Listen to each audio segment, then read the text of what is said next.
Welcome to the video about absorption. So this video heavily relates to the previous video and is also about room acoustics. So I explained to you that there is two different factors to consider when sound waves hit the wall. Factor number one was what the surface of the wall is like, and factor number two is what the material the wall is made of. So in this video we talk mainly about the material, which has an effect on how the sound waves are absorbed when they hit the wall. Remember, our goal is as sound engineers that whenever a sound wave hits the wall, that it is not reflected from the wall anymore. Of course, it's not possible to have no reflection at all. So our goal is to basically reduce the reflections as much as possible. Especially when you walk into venues which you not have been before, the first thing you should probably do when you walk into the room is check how does the room look like, what walls are there in the room, and is there any way I could optimize the walls such that we will have a better sound. So let me show you a table which shows different materials. So this table basically shows in that surface column here different material, and it shows in the rows different frequencies. So these entries here basically mean that when we have a frequency of 125 Hertz and the walls are made out of concrete, that when a sound wave hits the wall, 1% of the energy of the sound wave is absorbed. So 99% are reflected back into the room, and 1% is absorbed or will basically go into the wall and is not reflected anymore. So that's pretty bad. 1% is almost nothing. So this means, like, when we have a concrete wall and 125 Hertz, it means almost the full energy of the sound wave goes back into the room and then hits our ears as a first reflection or as diffuse sound.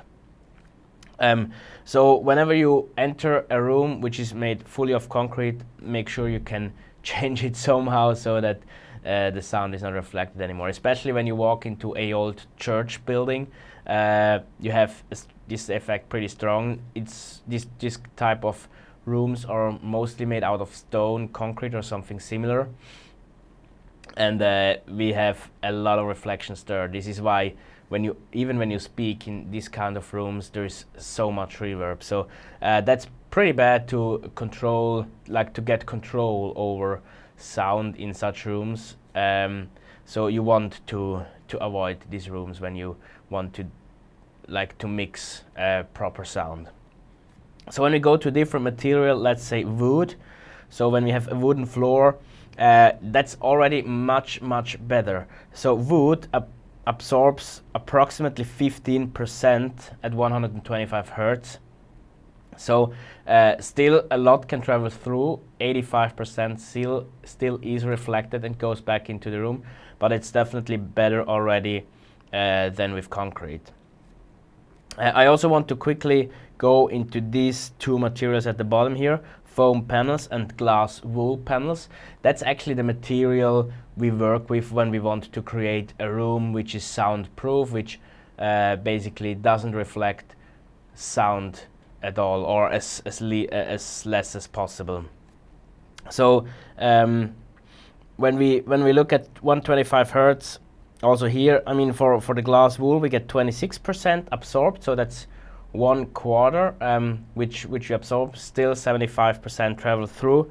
So it's like for any material, it's hard to properly absorb low frequencies because the size of the waves, it's so much bigger. Probably you remember from another video, 20 Hertz, one sound wave with a frequency of 20 Hertz is 17 meters long.